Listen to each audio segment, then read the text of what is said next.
And I think that's our challenge as people, is to figure out how our story can impact others and motivate them in a way to create their own greatness. There's a quote from one of my English teachers at Lower Merion named Mr. Fisk. He had a great quote that said, "Rest at the end, not in the middle." And that's something I always live by. You know, I'm not gonna rest, I'm gonna keep on pushing now.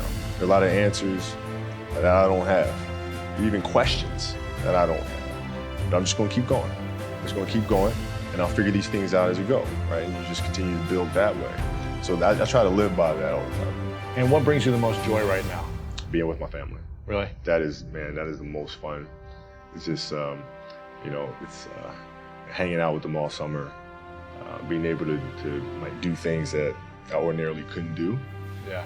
Because of training, because of season, stuff like that. So being around them and watching Bianca grow up, because there are a lot of things that I miss with Natalia and Gianna because I was playing. So being there every day with them is so much fun, man. So it brings me the most joy. What does love feel like?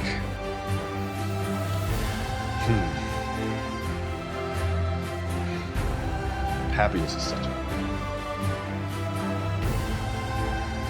I think I would describe love as happiness. I think I'd describe it as a beautiful journey. You know, it has its ups and downs, right? Whether it's in marriage, whether it's in a career, things are never perfect. But through love, you continue to persevere. You move through, and then through that storm, beautiful sun emerges. Yeah. Right? And inevitably another storm comes. And guess what? You ride that one out too. Yeah. So I think love is a certain determination and persistence to go through the good times and the bad times with the someone or something that you truly love. My parents were great. You know, growing up, you know, they instilled in me the importance of imagination, of curiosity, and understanding that, okay, if you want to accomplish something, I'm not just going to sit here and say, yes, you can do whatever you want. Yes, you can, but you have to also put in the work to get there, right? So they taught me that at a really early age, man. And when you grow up as a kid thinking that the world is your oyster, all things are possible if you put in the work to do it, and you grow up having that fundamental belief. My mom was there on a daily basis. My father was really influential at a really critical time where I had a summer where I played basketball when I was like 10 or 11 years old, in a very prominent summer league in Philadelphia called the Sunny League. My father played, my uncle played, and they were like all-time greats. Yeah. Will Chamberlain played in the league, Earl from Monroe played in the league. And here I come playing, and I don't score 1 point the entire summer. Really? Not one. How old were you? 11, 10, 11. You were playing against other 10, 11-year-olds, or you didn't score once? Not one. Were you in the game? I was in the game. How did you not score? Because I was terrible. Really? Yeah. At 10, 11 years old, you were that awful. I mean, and I had these big knee pads on because I was growing really fast, and I had socks all the way up here, and I had like the high top skinny, like skinny as hell.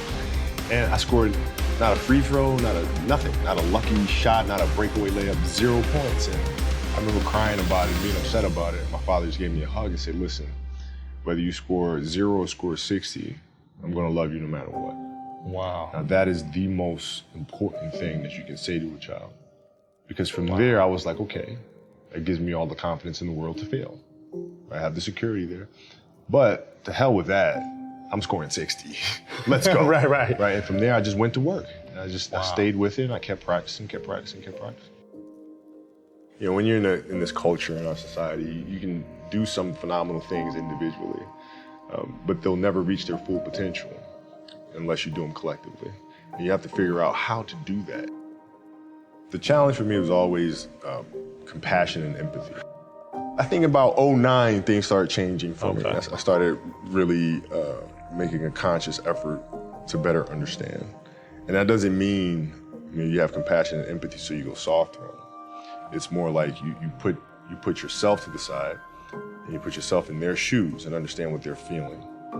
And then you have to make certain decisions of, okay, what buttons do I need to push for this player to get them to the next level? So it's not sit around and it's all happy-go-lucky type of thing. If you're a leader, your job is to get the best out of them, even if they may not like it at that time. one of the things that I had to learn is how to get the best out of my teammates. Yeah. And most people think it's a simple thing, pass them the ball. But that's not how you make guys better. You have to really affect their behavior. How do you do that? So, I would tell guys, we got back-to-backs. I don't care if we're in Miami, I don't care if we're in a great city of Chicago. You can't go out, we gotta get rest. Right? Back-to-back games. Back-to-back games, Yeah. right? Monday, Tuesday. You play Monday, you play again Tuesday. Guys aren't gonna listen, right? You're right. So a few times, say, all right, we'll all go out. Go out together.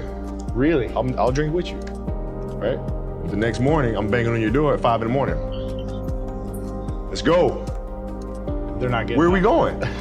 I hung out with you. Now you come hang out with me. Wow. This is what we do. All right, let's go. We're at the gym. We're working out. Right. We hit the bus. We go to practice. We play that night. And they're dead. And they're dead. And they're like, oh, lesson learned. Really? Lesson learned. Take them out once. Listen, if you're gonna do that. But don't let that compromise what we're here to do. Right. This is why we're here. This is why you're here in the first place. Well, what does losing feel like to you? It's exciting. Why is it exciting? Because it means you have different ways to get better. There's certain things that you can figure out that you can take advantage of, right? Certain weaknesses that were exposed that you need to shore up, right? So it was exciting. I mean, it sucks to lose, Right. but at the same time, there are answers there if you just look at them. I'll give you an example. So Katie Lou Samuelson is one of the best college basketball players in the country. She plays at UConn. She's going to be a senior. And they just had a really tough season last year where they lost to Notre Dame in the final. And so I asked her, I said, have you watched the Notre Dame game? She was like, no. I said, well, why not? I said, I don't want to watch that. I said, I know you don't, but you're going to play Notre Dame this year, yeah? Yeah. What's the chances you see him again in the final?